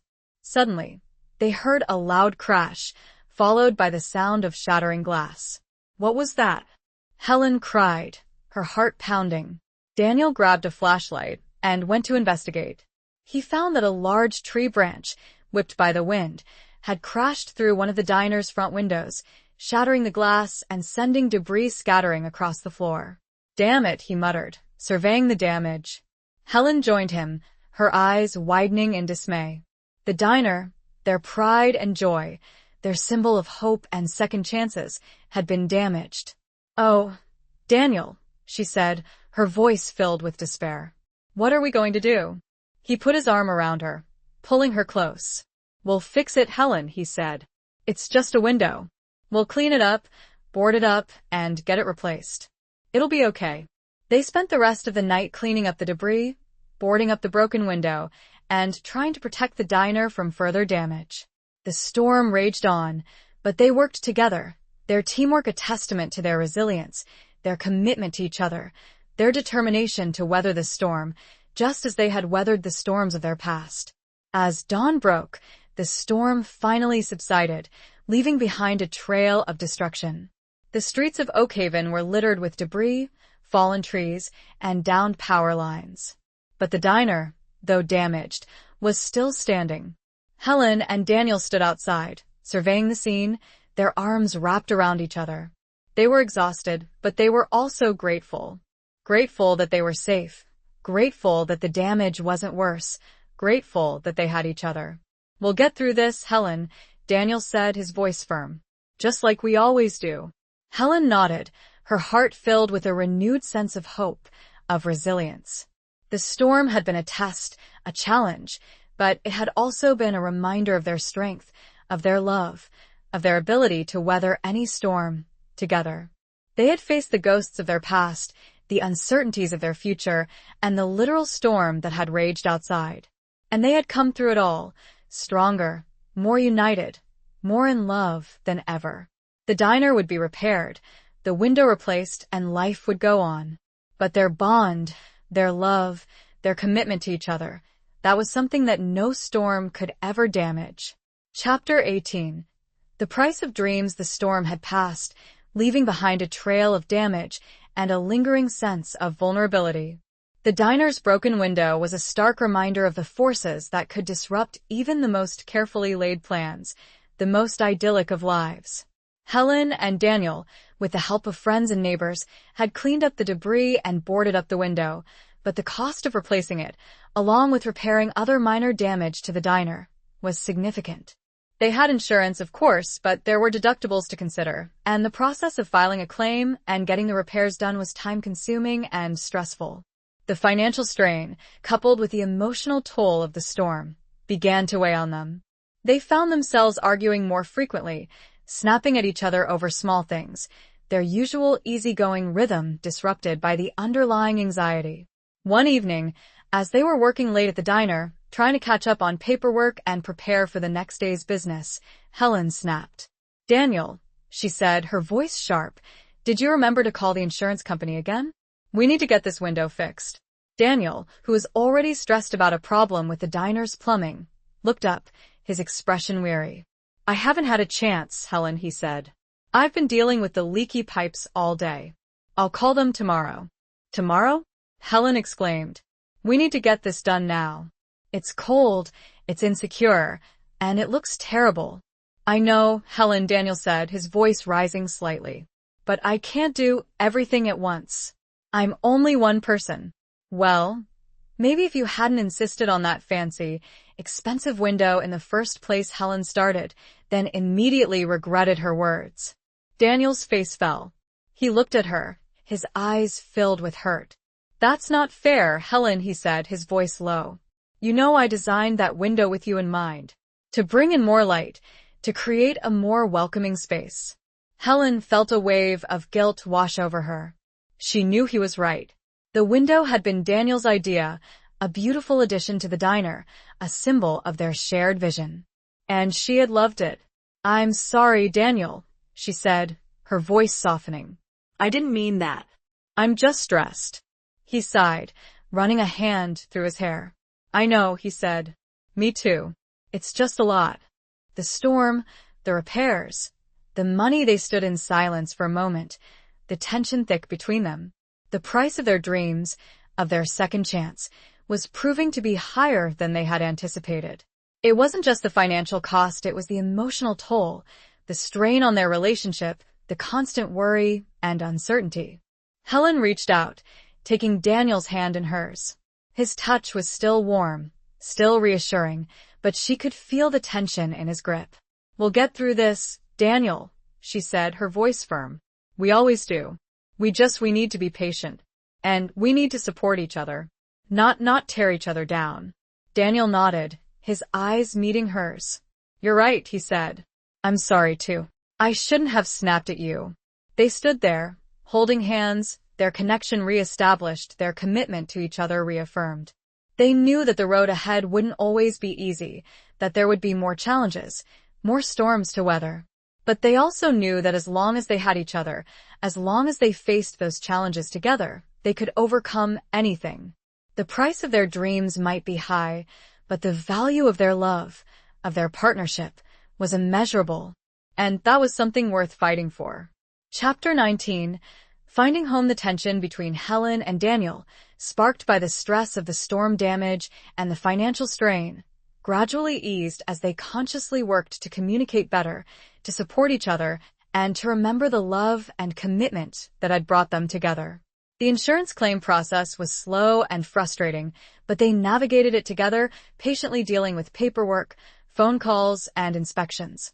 The window was eventually replaced, the diner restored to its former glory, and a sense of normalcy returned to their lives. One sunny afternoon, a few weeks after the storm, Helen and Daniel were taking a walk through Oakhaven, enjoying the crisp autumn air and the vibrant colors of the changing leaves. They strolled hand in hand, their conversation flowing easily, their laughter echoing through the quiet streets. As they passed the town square, they saw a group of children playing, their joyful shouts filling the air. Helen smiled, watching them, remembering her own childhood in Oakhaven, the simple pleasures of small-town life. You know, she said, turning to Daniel, I never thought I'd come back here. To Oakhaven, I mean. I always thought I needed to be somewhere bigger, more exciting. Daniel nodded, understanding. I felt the same way, he said. I thought I needed to escape, to prove myself, to find success in the big city. They paused, looking out at the peaceful scene before them, at the familiar buildings, at the friendly faces, at the sense of community that permeated the town. But I was wrong, Daniel continued. Real success, real happiness, it's not about where you are. It's about who you're with. It's about finding your place, your people, your home.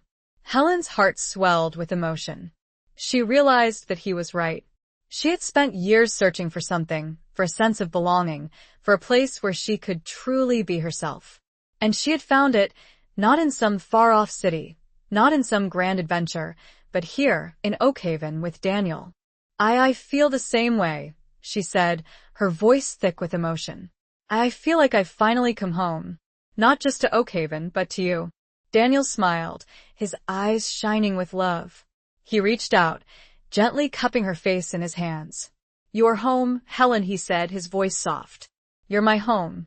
He leaned in and kissed her, a slow, tender kiss that expressed the depth of their feelings, the profound connection that they shared. It was a kiss that spoke of a love that had endured the test of time, that had overcome obstacles, that had found its way back to its roots.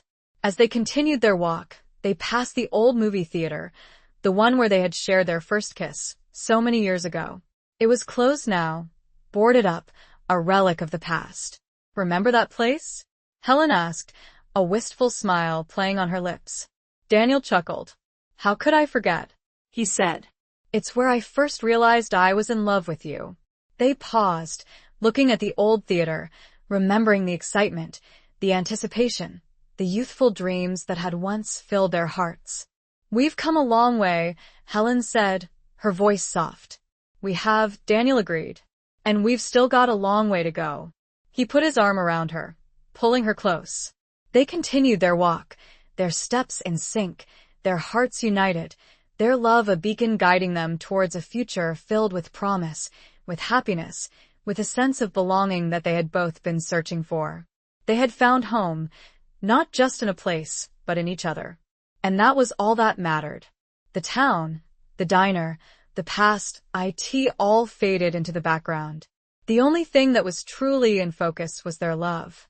Chapter 20, Reopening night. With the storm damage repaired and the new window gleaming, Helen and Daniel decided to host a reopening night at the diner, a celebration of their resilience, of the community's support, and of their continued commitment to Oakhaven. They wanted to thank everyone who had helped them during the challenging time and to reaffirm the diner's place as a hub of the town, a place of warmth, connection, and good food. They sent out invitations, spread the word through social media and the local newspaper, and decorated the diner with festive banners and lights. They planned a special menu, featuring some of the diner's classic dishes, along with a few new creations inspired by their journey together. The evening arrived, crisp and clear, the air filled with anticipation. As the guests began to arrive, Helen and Daniel greeted them at the door, their faces beaming with happiness and gratitude. The diner quickly filled with the sounds of laughter, conversation, and the clinking of silverware, a vibrant tapestry of community spirit. Friends, family, neighbors, and even some new faces filled the booths and tables, eager to show their support and to enjoy the celebratory atmosphere. Emily and David were there. Of course, their presence a source of strength and joy for Helen. Even Betty Sue Johnson made an appearance, offering a surprisingly heartfelt congratulations to the couple. As Helen circulated among the guests, she felt a profound sense of gratitude, of belonging, of having found her place in the world. The diner wasn't just a business, it was a symbol of her new life, of her second chance, of her love for Daniel and for the community that had embraced them. Daniel, too, was in his element, chatting with customers, sharing stories, and ensuring that everyone was having a good time. He had found a sense of purpose and fulfillment in Oakhaven that he had never experienced in the big city, a connection to a community that valued him for who he was, not for what he had achieved. Midway through the evening, Daniel tapped on a glass, calling for everyone's attention. The room quieted, all eyes turning towards him. "I just want to say a few words," he began, his voice filled with emotion. "First of all, thank you all for being here tonight. Your support means the world to Helen and me. As you know, we've had a few challenges recently with the storm and the damage to the diner. But we've come through it stronger than ever, thanks to the help and encouragement of this amazing community." He paused, looking at Helen, his eyes shining with love. "This diner," he continued, "is more than just a business to us. It's a symbol of hope, of second chances, of the power of community. And it's a testament to the love that Helen and I share, a love that has brought us back together, here in Oakhaven, where we belong." He raised his glass in a toast. "To the Maple Street Diner," he said, "to Oakhaven and to second chances." The guests cheered, raising their glasses in response, their voices echoing through the diner. Helen's eyes welled up with tears of joy, her heart overflowing with gratitude. As the evening drew to a close and the last of the guests had departed, Helen and Daniel stood together in the quiet diner, surveying the scene. The remnants of the celebration, the empty plates, the scattered decorations, the lingering scent of coffee and cinnamon rolls were a testament to the success of the evening, to the love and support that surrounded them. "We did it," Helen said, her voice soft, her head resting on Daniel's shoulder. "We did," Daniel agreed, squeezing her hand. "And it was perfect." They stood there for a moment, simply holding each other, savoring the peace, the contentment, the love that filled their hearts. The reopening night was more than just a celebration of the diner, it was a celebration of their journey, of their resilience, of their love for each other and for the community that had welcomed them home. It was a night to remember, a milestone in their new life together, a promise of many more happy nights to come. Chapter 21. More Than Pancakes life after the reopening settled into a comfortable, fulfilling rhythm for Helen and Daniel. The diner continued to be a success, their relationship deepened, and their connection to Oakhaven and its residents grew stronger. They had found their place, their purpose, their home, together. One sunny morning, as they were preparing for the breakfast rush, a young woman walked into the diner. She was a stranger to Oakhaven, her clothes and demeanor suggesting she was from out of town. She looked around the diner, taking in the cozy atmosphere, the friendly faces, the aroma of freshly brewed coffee and sizzling bacon. Helen greeted her with a warm smile. "Good morning," she said. "Welcome to the Maple Street Diner. What can I get for you?" The young woman hesitated, looking a little lost. I'm not sure," she said. I'm looking for someone." Helen's curiosity was piqued. "Who are you looking for?" she asked. The young woman pulled out a crumpled photograph from her purse. It was an old picture, faded and worn, showing a young couple standing in front of the diner, many years ago. Helen recognized the couple instantly. It was her mother, Margaret, and a man she didn't know. "I'm looking for my father," the young woman said, her voice trembling slightly. "His name was Samuel Miller. My mother said he used to live in Oakhaven, and that he worked at this diner." Helen's heart skipped a beat. She looked at the photograph again, studying the man's face, searching for any familiar features. She didn't recognize him, but the photograph was old and people changed. She looked at the young woman, seeing the hope, the vulnerability, the longing in her eyes. She knew she had to help her, to try to uncover the truth, to connect her with her past. I don't know a Samuel Miller," Helen said, her voice gentle. "But my mother owned this diner, many years ago. Maybe she knew him." She paused, realizing that her mother was gone, that she couldn't ask her about the photograph, about the young woman's father. "I'm sorry," she said. My mother, she passed away recently. But I can ask around. Maybe someone in town remembers him. The young woman's face fell, her disappointment evident. "Oh," she said, her voice barely a whisper. I understand." Helen felt a surge of empathy for the young woman. She knew what it was like to search for answers, to long for connection, to grapple with the mysteries of the past. "Don't give up hope," Helen said, her voice firm. "I'll do everything I can to help you. What's your name?" "Sarah," the young woman replied. "Sarah Johnson. Not the Betty Sue's daughter, but a different Johnson family." Helen smiled. "It's nice to meet you, Sarah," she said. "I'm Helen, and this is my husband, Daniel." Daniel, who had been listening to the conversation, stepped forward, extending his hand to Sarah. "It's nice to meet you, Sarah," he said. "We'll do what we can to help." Over the next few days, Helen and Daniel became amateur detectives, delving into Oakhaven's past, searching for any clues about Sarah's father, Samuel Miller. They asked around town, talking to older residents, visiting a local historical society, poring over old newspapers and yearbooks. The diner became a temporary headquarters for their investigation, a place where Sarah could feel comfortable, where she could share her story, where she could connect with the community that might hold the key to her past. It wasn't just about finding Sarah's father, it was about something more. It was about the power of connection, the importance of family, the enduring legacy of the past. It was about the realization that the diner was more than just a place to eat pancakes. It was a place where lives intersected, where stories unfolded, where secrets were revealed, where hope was rekindled. It was a reminder that even in the smallest of towns, the most unexpected connections could be made, the most profound mysteries could be solved. And Helen and Daniel, the couple who had found their own second chance, were now determined to help someone else find theirs. Chapter 22. The taste of forever. Helen and Daniel's quest to help Sarah find her father, Samuel Miller, led them down a winding path of memories, half-truths, and long-held secrets. They spent hours talking to Oakhaven's older residents, poring over historical records, and following up on every lead, no matter how tenuous. Finally, after days of searching, they found a breakthrough.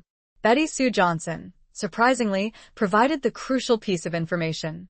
While she didn't know Samuel Miller personally, she remembered her older sister, who had passed away several years earlier, mentioning a young man named Sam who had worked at the diner for a short time, back in the late 1960s. She recalled her sister saying that Sam had left Oakhaven suddenly, without explanation, leaving behind a heartbroken Margaret Marsh. This information resonated with Helen, confirming a suspicion she had harbored since seeing the photograph. She remembered her mother mentioning a summer love, a brief but intense relationship that had ended abruptly, leaving her with a lingering sadness. With this new lead, Helen and Daniel were able to track down Samuel Miller's last known address, a small town a few hours away from Oakhaven.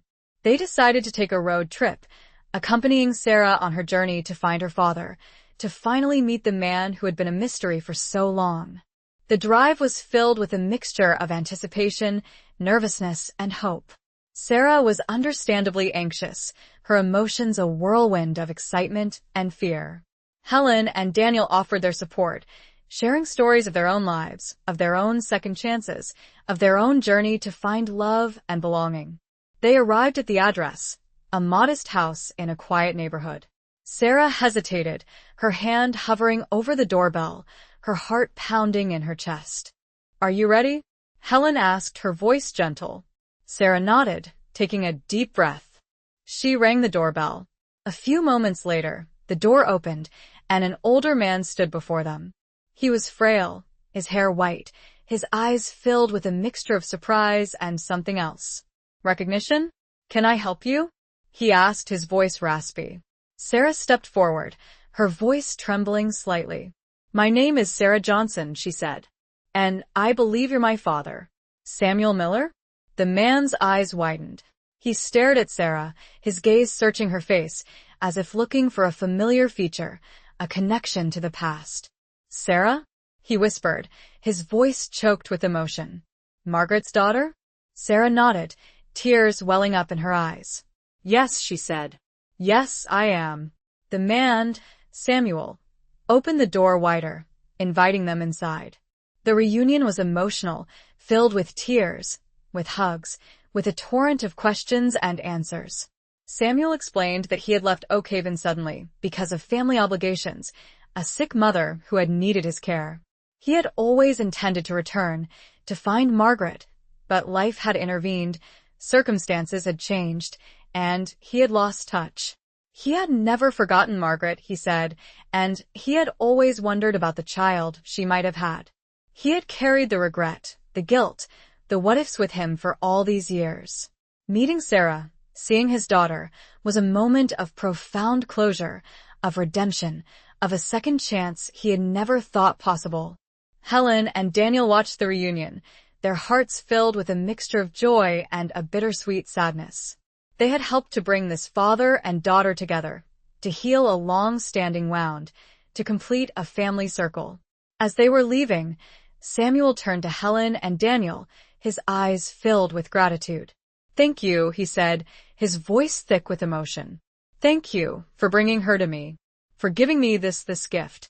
Helen smiled, her heart overflowing. We were happy to help, she said. It was meant to be.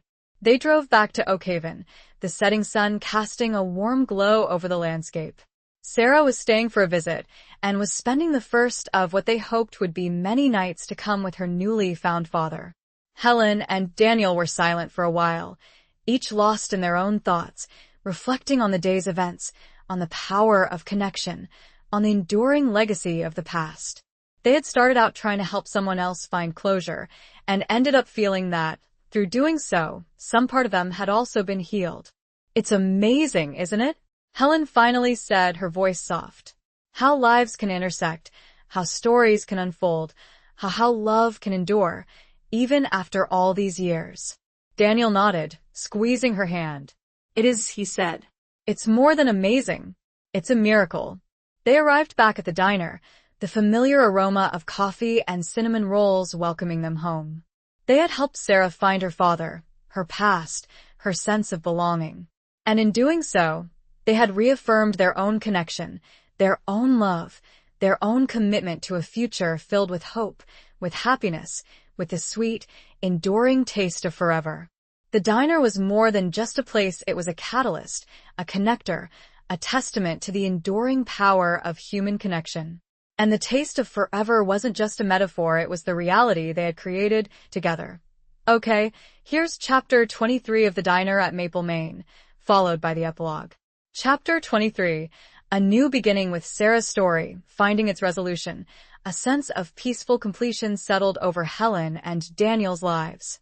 The diner continued to be a hub of the community, a place of warmth, connection, and good food, a testament to their love and their commitment to Oakhaven. One crisp autumn morning, almost a year to the day since their wedding, Helen woke up feeling different. A familiar wave of nausea washed over her, a sensation she hadn't experienced in years. She initially dismissed it as a touch of the flu, but as the days passed and the feeling persisted, a suspicion began to dawn on her. She bought a pregnancy test, her hands trembling as she waited for the results. 2 lines. Positive. She stared at the test, her mind reeling. She was pregnant. At her age. It was unexpected, improbable, a miracle. She didn't know how to feel. She was overjoyed, of course, but also scared. She was older now, past the usual childbearing years. There were risks, complications to consider. And what about Daniel? How would he react? She decided to wait until the evening, until after the diner had closed, to tell him. She spent the day in a daze, her emotions a whirlwind of excitement, fear, and disbelief. That evening, as they were cleaning up the diner, Helen finally found the courage to speak. Daniel, she said, her voice hesitant, I have something to tell you. He looked at her, sensing the seriousness in her tone. What is it, Helen? He asked. She took a deep breath. I'm pregnant, she said, her voice barely a whisper. Daniel's eyes widened. He stared at her, his expression a mixture of shock and something else. Joy? Disbelief? Pregnant? He repeated, as if trying to process the information. You're sure? Helen nodded, holding up the pregnancy test. Yes, she said. I'm sure. He walked towards her, slowly, deliberately, his gaze never leaving hers. He reached out, gently touching her stomach, his hand trembling slightly. A baby? He whispered, his voice filled with awe. We're going to have a baby? Helen smiled, tears welling up in her eyes. Yes, Daniel, she said. We are. He wrapped his arms around her, pulling her close, holding her tight. He laughed, a joyful, incredulous laugh that echoed through the empty diner. This is amazing, Helen, he said, his voice choked with emotion. This is a miracle.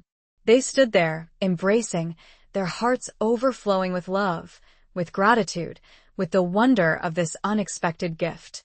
They knew that the road ahead wouldn't be easy, that there would be challenges, that they were embarking on a journey into the unknown. But they also knew that they would face it together, with courage, with love, with the unwavering support of each other and their community. It was a new beginning, not just for them, but for their family, for their future. The diner at Maple, Maine, the place where they had found their second chance at love, was now also the place where a new life would begin, a life filled with promise, with hope, with the enduring power of love to transform and to heal. It was a testament to the fact that it was never too late for a new beginning, for a new dream, for a new love to blossom. And Helen and Daniel, the couple who had found their way back to each other, were now embarking on the greatest adventure of their lives, together. Epilogue. 5 years later, the Maple Street Diner was bustling with activity. It was a Saturday morning, and the place was packed with regulars, families, and a few new faces, all drawn by the aroma of freshly brewed coffee, sizzling bacon, and Helen's famous cinnamon rolls. 5-year-old Margaret, named after Helen's mother, was perched on a stool at the counter, her bright blue eyes, inherited from her father, Daniel, sparkling with mischief. She was helping her parents, handing out menus, chatting with customers, and occasionally sneaking a bite of a cinnamon roll. Helen, now in her late 50s, was behind the counter, managing the breakfast rush with her usual efficiency and warmth. Her hair was streaked with more silver now, but her smile was as radiant as ever, her eyes filled with a deep contentment. Daniel, his hair almost completely white, but his spirit as youthful as ever, was working the grill, flipping pancakes, and chatting with customers. He had embraced fatherhood with a joy and enthusiasm that surprised even him, and little Margaret was the apple of his eye. The diner had expanded slightly over the years, with a larger outdoor patio and a small play area for children. It was more than just a place to eat, it was a community hub, a gathering place, a symbol of hope and second chances. Sarah, the young woman who had come to Oak Haven searching for her father, was now a regular at the diner, often visiting with Samuel, who had moved to Oak Haven to be closer to his daughter, and his newfound grandchildren. Sarah had married and had twins. They had formed a close bond with Helen and Daniel, their families intertwined, their lives enriched by the unexpected connection that had brought them together. Emily and David, Helen's older children, were frequent visitors, often bringing their own families to Oak Haven, to the diner, to the place where their mother had found happiness again. As Helen looked around the bustling diner, at her husband, her daughter, her friends, her family, her community, she felt a profound sense of gratitude, of belonging, of having found her place in the world. She had come back to Oak Haven seeking solace, seeking to rebuild her life, and she had found so much more. She had found love, she had found family, she had found a purpose, and she had found a home. Daniel caught her eye, a loving smile spreading across his face. He winked at her, a silent communication that spoke volumes. They had weathered storms, both literal and metaphorical. They had faced challenges, they had overcome obstacles, but they had done it together. And they had emerged stronger, more united, more in love than ever. The diner at Maple, Maine was more than just a building, it was a testament to their love, to their resilience, to their commitment to each other, and to the community that had embraced them. It was a place where stories unfolded, where lives intersected, where second chances were not just a possibility, but a reality.